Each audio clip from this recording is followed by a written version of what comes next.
These past 2 weeks have been insane when it comes to gaming news, and I wanted to touch up on some of the important cliff notes here. No intro, we're going straight into it. And I got a new mic stand if y'all haven't seen this already. This joint is clean, I like this. Anyway, let's go. Firstly, Tears of the Kingdom has just released and is probably game of the year. I'm just gonna say it outright. The amount of freedom and creativity this game allows is leagues beyond Breath of the Wild. And apparently the rest of the world thinks similarly, because this game has surpassed 10 million copies sold in just its first 3 days. I like to call this phase of the game creative mode, where people take the Ultra Hand ability and create huge machines and automatons. So far, I've seen a giant wheel that drives over land and water. I've seen a tank with cannons and lasers. I've seen an orbital airstrike. I've even seen a hover bike. And I've also seen the trend, which I like to call the Korok Crusades. That's right. Everyone who was butthurt over getting a golden turd as your reward for collecting all of the Korok seeds have taken out their frustration on the Koroks by crucifying, burning, and fucking launching Koroks into next year. Now, there's this unwritten rule on the internet that when a new game or movie or show releases, that the general populace refrains from sharing spoilers to allow people to finish the game. And the grace period is usually about a week. I've convinced myself that people didn't share many spoilers, not because they have a good heart, but because they were genuinely so distracted by the creative freedom of Tears of the Kingdom. And can you blame them? Leaving Breath of the Wild, there are still undiscovered game mechanics that kept the community thriving. Players were always finding tiny details and fiddling with the controls to do some genuinely crazy shit. And now Nintendo has essentially cranked that up to 11. Even Zelda's voice actress has retweeted some of these insane creations on Twitter, heralding the creativity of the community. This game truly deserves its 10 out of 10 ratings across the board for the sheer creativity alone. That's not to mention the amazing world and story that we have continuing from the events of Breath of the Wild, which I'm playing and making content for on this very channel. And in my most recent video, which may or may not be up by the time this gets posted, I figured out why Purah is trending so much.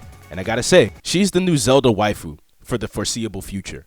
While on the topic, Polygon released a pretty polarizing article making the bold claim that Link is definitively, canonically, gay. Yeah, that's the story.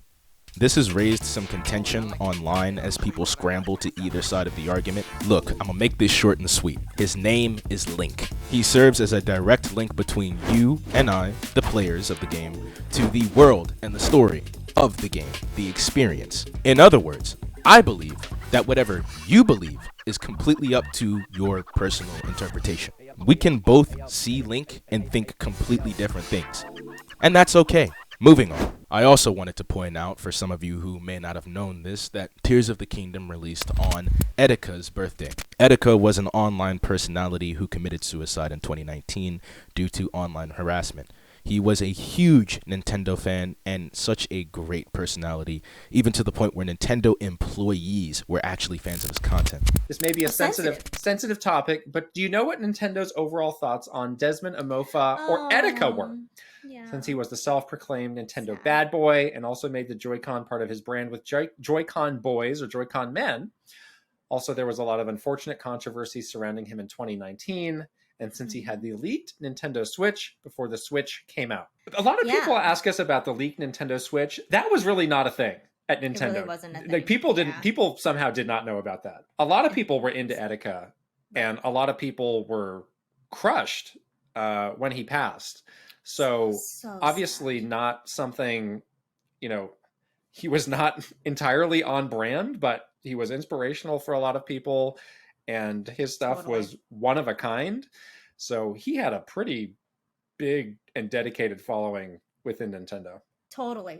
I think a lot of us, we couldn't officially, from a Nintendo perspective, bring him into the program or whatever, because he was sort of a Nintendo bad boy, self-proclaimed.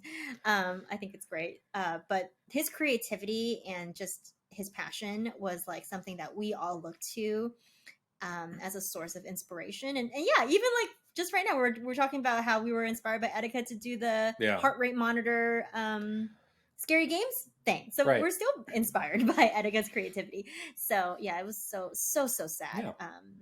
But And my- yeah, and- big fan. If Nintendo planned the release of this game specifically on his birthday on purpose is hard to say. Etika would have been 33 as of the release date of Tears of the Kingdom. Rest in peace to Etika, man.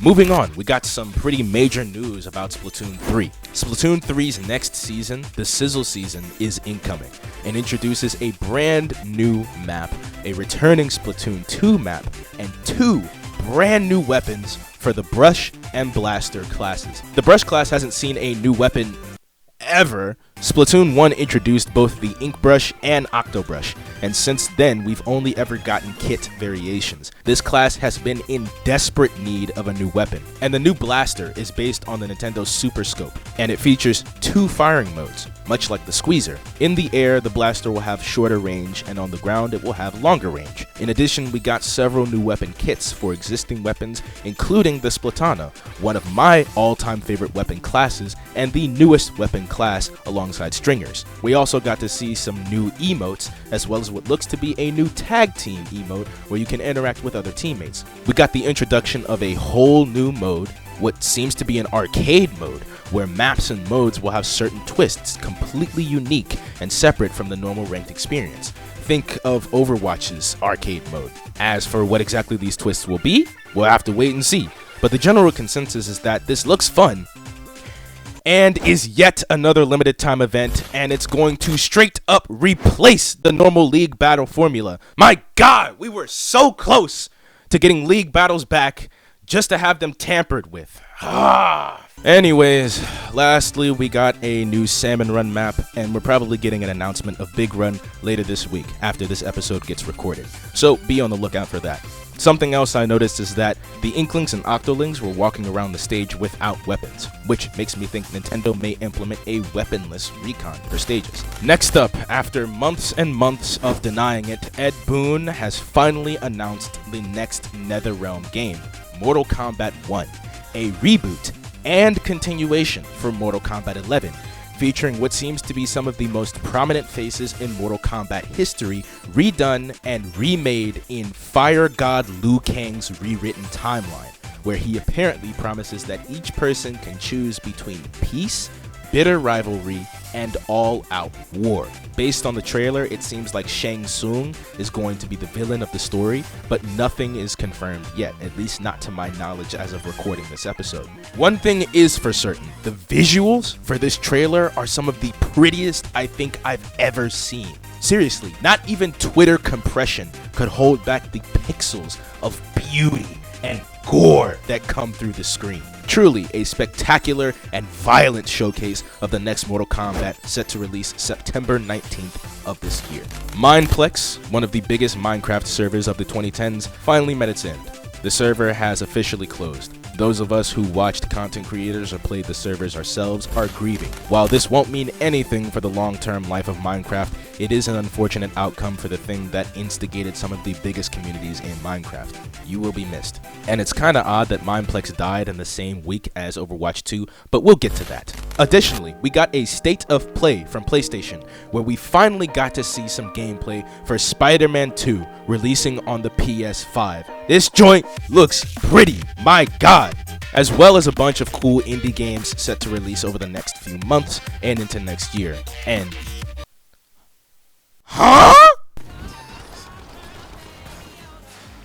What is this? What is this? What is this? Bro, what am I looking at right now? Square Enix's version of Splatoon was announced. And okay, come on, they're not even trying. The specials and Foamstars are ripped straight from Splatoon. They didn't even try, dog. Now for the all-new special weapons. And by all new, I do mean all of them are new. The Stingray fires high-pressure ink. The splashdown clears out enemies by causing an explosion after you dive down to the ground from the air. The bomb launcher allows you to launch a barrage of bombs onto the battlefield. The Baller puts you in a giant, explosive hamster ball that will roll you wherever you want. The Ink Strike defies reason. Touch a location on the Wii U gamepad map, and a rocket will be shot there, creating a fearsome ink tornado. Reef Slider. Build up power, then charge into opponents who need a good splat. Familiar special weapons like the Tenta missiles, Ink Jet, and Booyah Bomb will also make their grand return. Find the combo that suits your splatting style. See, the thing that makes Splatoon work and not Foamstars is clarity. This has already been pointed out on Twitter, but look at this gameplay and tell me you know what's going on.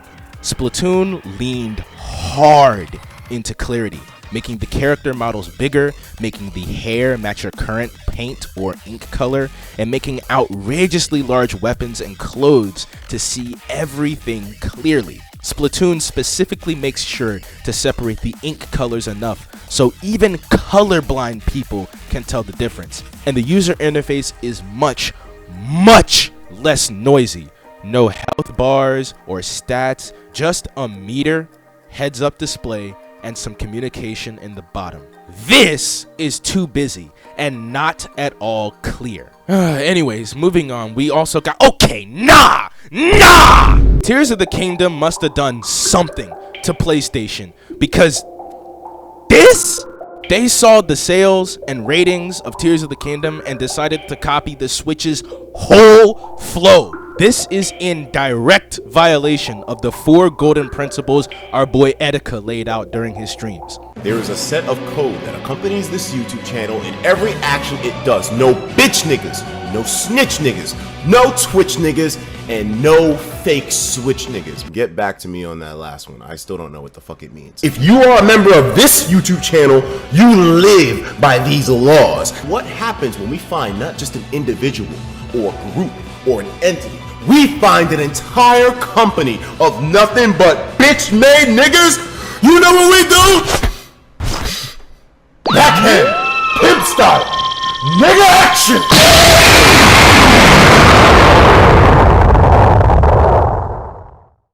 This is perhaps the laziest attempt at a Switch knockoff I've ever seen. I have a PlayStation 5, but unless they give this thing some actual time and care with its design and optimization, I'm still remaining part of the Joy-Con boys. They can't stop us. I mean, PlayStation, the gaming juggernaut at the moment, decided their next big innovation would be to copy the Switch, a console that's technically 3 console generations old. Insane. Now, for the heavy hitter, Overwatch's PvE, the big reason why we were supposed to have Overwatch 2, has just been officially cancelled. Overwatch developers spent around 4 years attempting to make a whole new experience for their player base, and having a player versus player experience for around 6 years, they decided taking a more story focused approach would be the most appropriate. We had some story missions in Overwatch 1, but nothing like what the team was promising for Overwatch 2. Now, Overwatch 2 released last year in 2022 as somewhat of a part 1 to a bigger project, wherein the player base could still engage with and enjoy the player versus player experience. This was to hold them over until the player versus story experience was to be completed. It's just that now the developers have officially canceled the bigger half, essentially the part 2 that they had spent the greater part of 4 years developing. Instead, they're opting to release story-based missions with each season. A far cry from a whole story-driven experience that we were expecting. That's not to say this decision is the worst decision. I have a feeling that if they continue to try to do things originally, they may have suffered majorly financially and with the public interest.